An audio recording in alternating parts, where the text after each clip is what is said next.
Well, good morning. Welcome to Debbie's Back Porch. So glad to have you with us. Today I'm going to show you how I made Butterflake dinner rolls. These are very special rolls, special occasion rolls. They are tender and flaky in a way that I've just never had a roll. They take a little time. Here are the ingredients.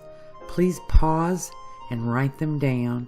And hey, while you're paused, that would be a perfect time to give us a thumbs up and subscribe to our channel. And if you click the little bell icon, you'll get a notice when I post new videos about twice a week. Now let's get cooking.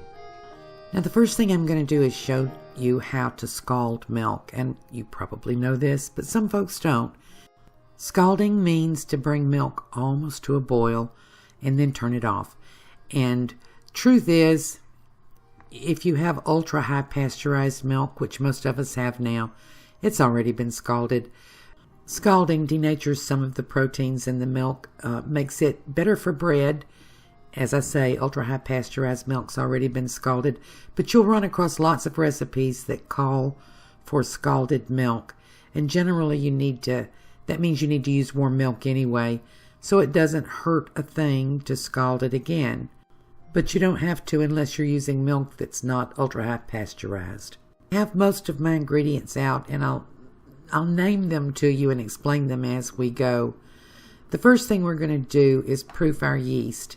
I'm using instant yeast, so it doesn't really have to be proofed. If you're using active dry, you do. I'm putting in a 1/4 teaspoonful of sugar into a 1/4 cup of warm water. And the reason that I go ahead and proof my my instant yeast, is because this particular yeast is 13 months old. It's been in my freezer. I buy it a pound at a time. It lasts about a year. This has lasted a little beyond a year. And I proof it just to make sure that it's still good. If you're using active dry yeast, the little packages, by the way, that was a tablespoonful of yeast.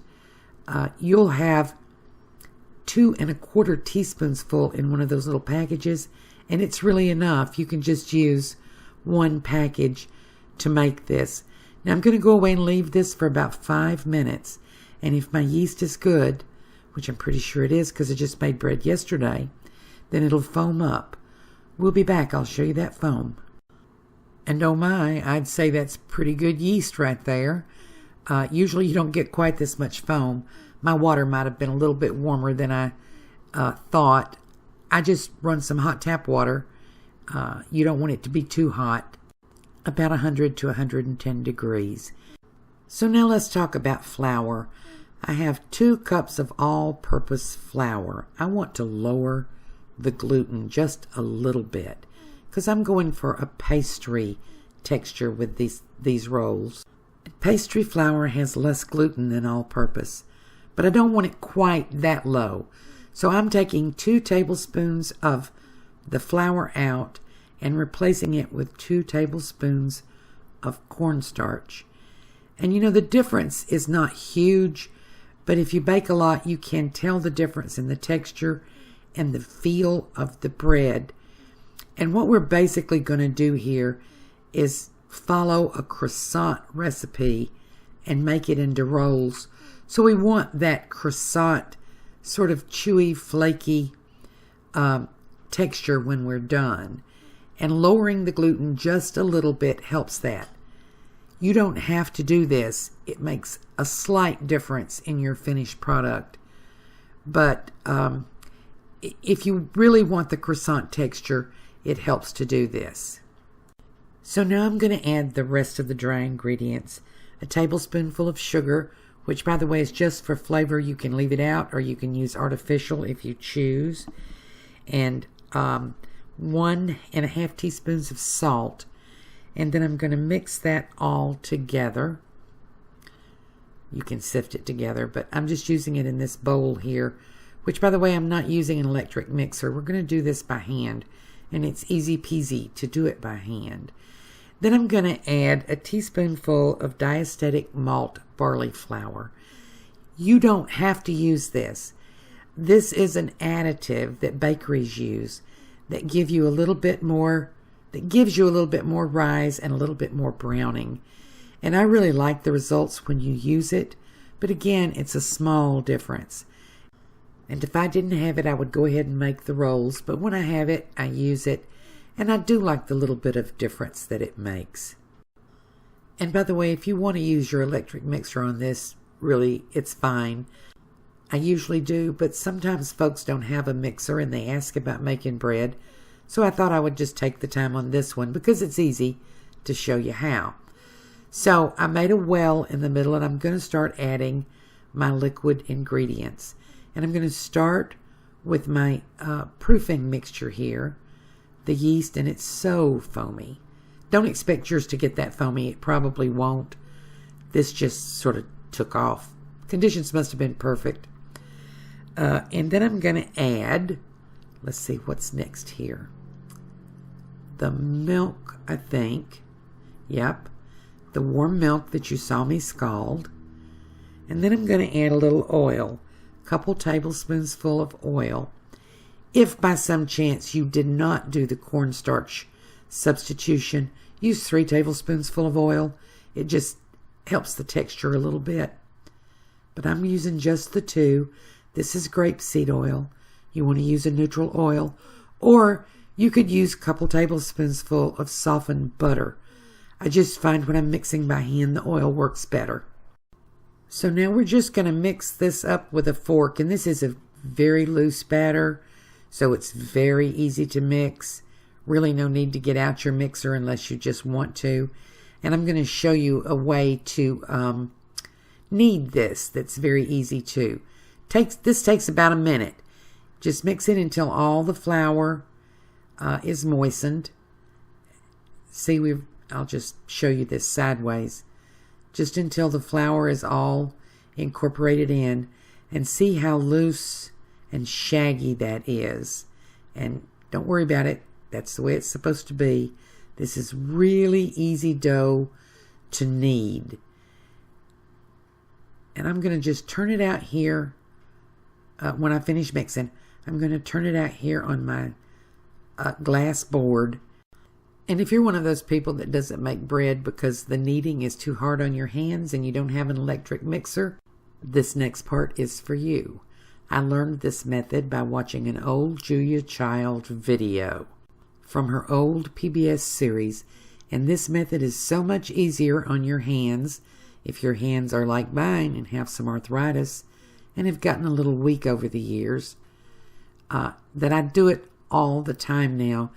If I have a bread dough, there's some doughs you can't use it with, but if you have just a regular bread dough, you can do this. Now, I have a good bit of flour on my board, and I have some over to the side, and I'm going to start by just working in enough flour to make this not sticky, or not sticky enough to be able to handle it. I don't want it sticking to my hands. And I think I have to apologize for the frog in my throat. Hope it doesn't bother you too much. So I'm using enough flour, getting enough flour on my hands. Now this is the normal kneading motion. Fold it back and hit it with the heel of your hand. That gets old pretty quickly. And this needs to be kneaded about 5 minutes. So Julia just picks it up and slaps it. And then fold it back. Move it back to where you can handle it and pick it up and slap it. I call it whipping the dough. And it actually makes kneading a little faster, so much easier on the hands. And it's a little fun, you know. You can get your frustrations out. So fold it back up and slap it. And slap it hard. My little great-granddaughter just jumped when I did it. Because depending on your surface, it can be really loud. But it works. I promise. It cut my kneading effort in half. Made some really good bread. And so, boy, I hope that you find that helpful. I have found it so helpful. So I'm just going to keep working it. As I say, I'm going to work it for about 5 minutes. If I get tired, I'll take a break in the minute and come back and beat on the dough some more. So I've been kneading on this now for about 5 minutes, 4 or 5 minutes, and we've got a really soft, elastic, wonderful dough. And that stretching, by the way, is really good for the bread. I do that every minute or so. It helps develop the gluten also. Just stretch and slap. And how do you know when you're done? Well, when you've done it a while, you can tell by the feel of the dough. It gets very elastic and very smooth. But there's a little test that you can do called the window pane test, and it works with most bread. Here, I'll show it to you. So basically, we just pinch off a chunk of the dough and either flour your hands or put a little oil on them, and then just start pulling. And you pull it kind of gently and stretch it and stretch it. And if this dough will stretch out until you can see light through it, which on the camera you may not see it, but see that little area? It can get as thin as a window pane, and maybe you can see the light through it. I can see it very well here.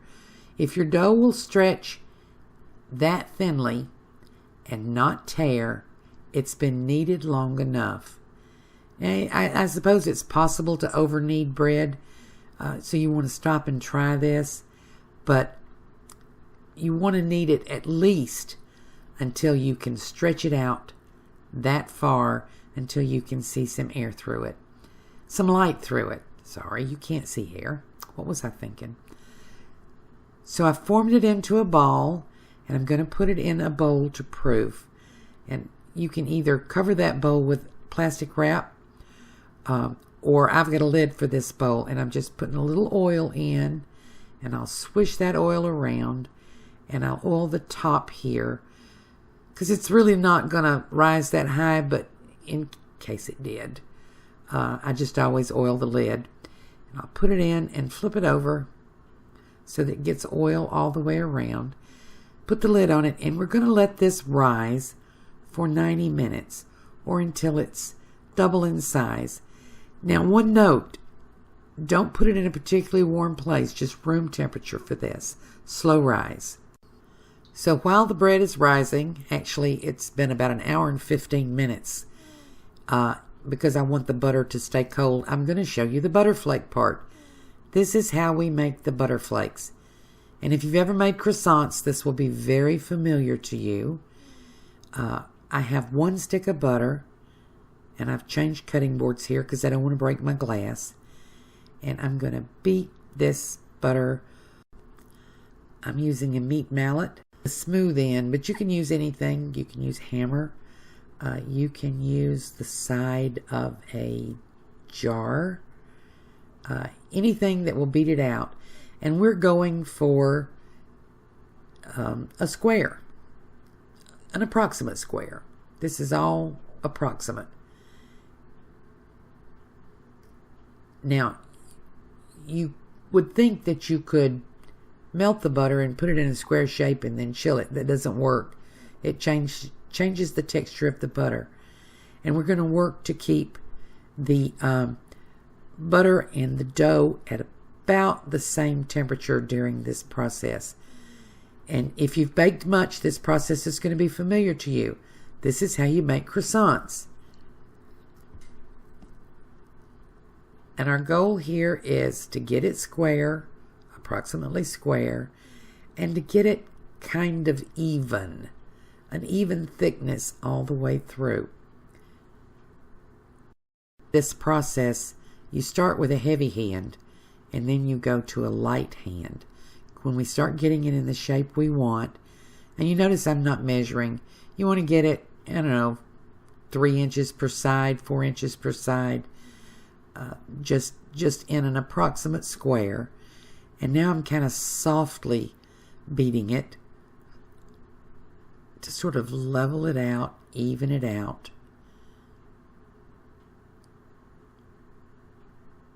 And you can find 20 different ways to do this. Some people wrap it in plastic wrap and then use their rolling pin. This is just what I do.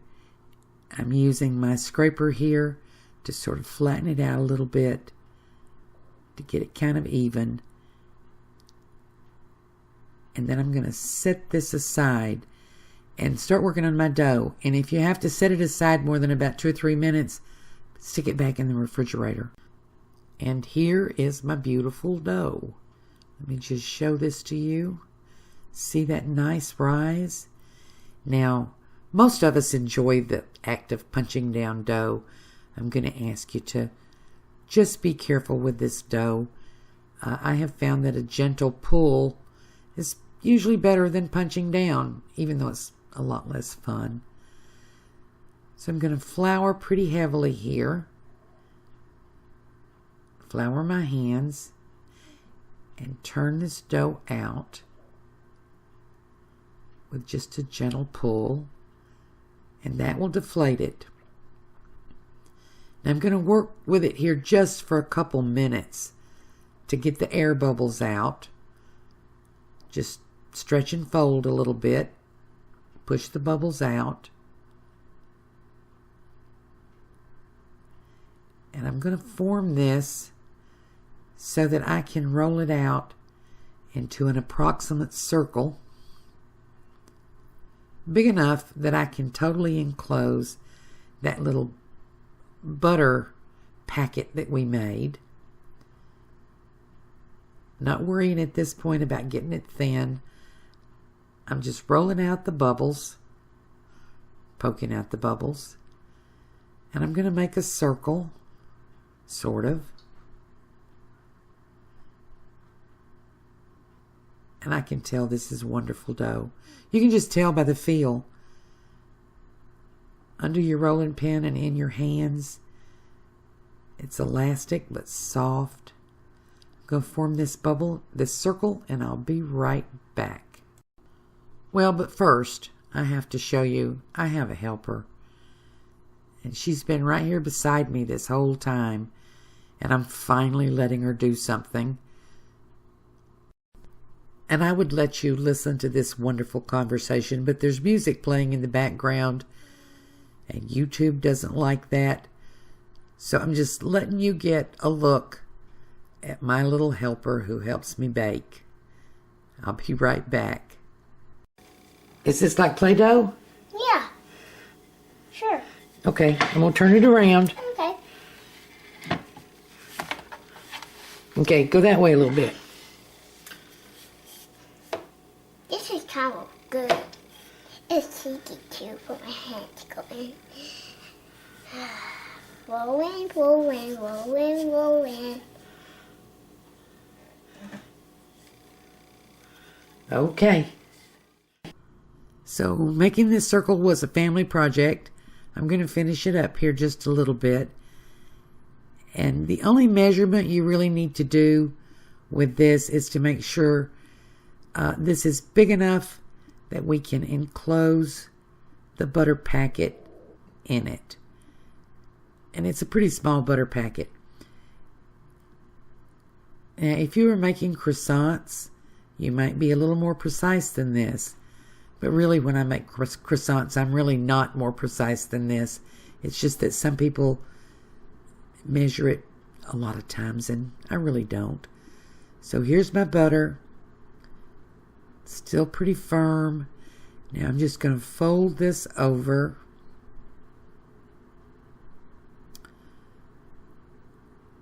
And see, that's big enough. Don't stretch. Don't stretch it at all. Just fold it. And fold it. And fold it.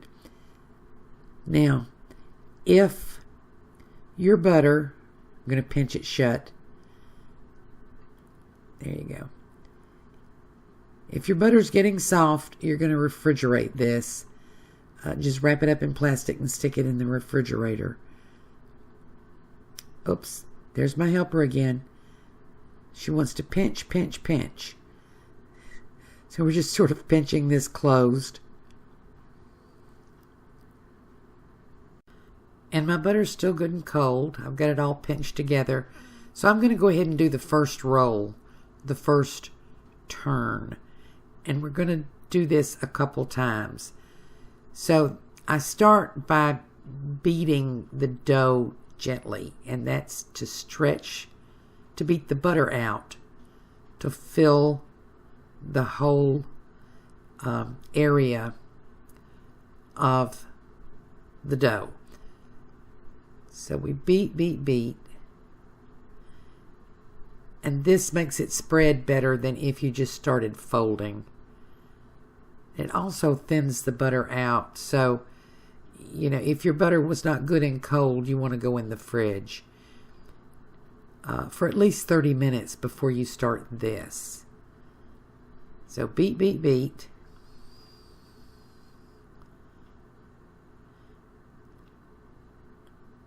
And then we're going to roll it.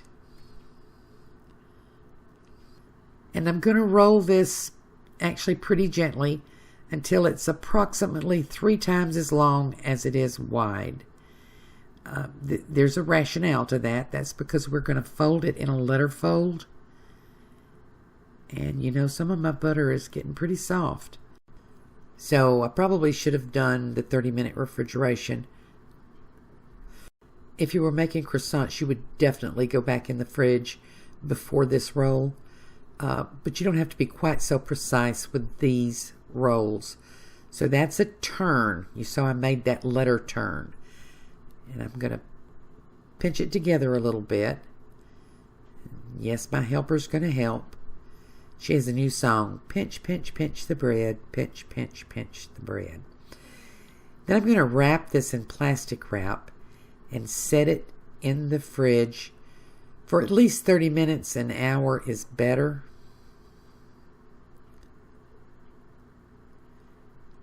Because we want that butter to harden up again. I'll be back. Okay, so I chilled it for about 30 minutes and I'm rolling it again. And you can see some of the butter coming through. That's because I didn't chill it the first time. It doesn't matter with the rolls. It would matter if it were croissants. So again, I'm doing the second turn. And that means I'm rolling it out to approximately 3 times the width. Then I'll fold it again, wrap it in plastic, and refrigerate it again. And this would be the second turn. I'm not going to show you all of it. We're going to do this a total of 4 times. I told you at the beginning this takes a little time, but it's not hard. It just takes time. And the longer it can chill in the fridge, the better your quality is going to be, because it'll keep your butter separate and keep the layers separate. And in case I didn't mention it earlier, this process is called laminating. What you're doing is pressing butter between layers of dough. It's what you use for croissants and for puff pastry. So it's called laminating your dough. And the refrigeration part is pretty important. See, I got some butter coming out there. That would not do for croissants or puff pastry either. So this is the second turn. I'm going to wrap this back in my piece of plastic. Refrigerate it, I think, this time for an hour. I will do that twice more. And then I'll be back and we'll finish these up. So here we are. This dough has been refrigerated and turned 4 times. And now I'm just going to shape them into a rectangle.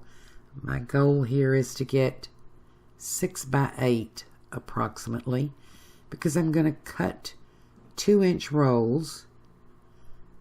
So I've got right about 8 there. I just shape it as I go. So this will make a dozen rolls, a dozen 2-inch rolls. And I'm just going to mark it off here. Make a little notch so I know where to cut.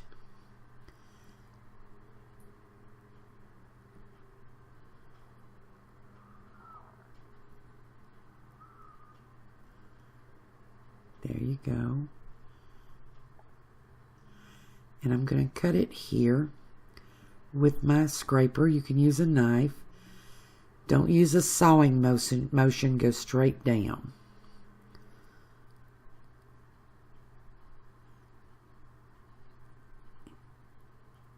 Easy peasy.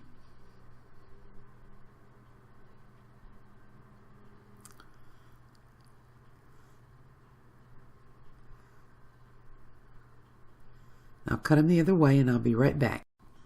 Now I have here a 10-inch cast iron skillet, and I buttered the bottom and the sides, and full disclosure, I did not butter it enough. These stuck to the pan.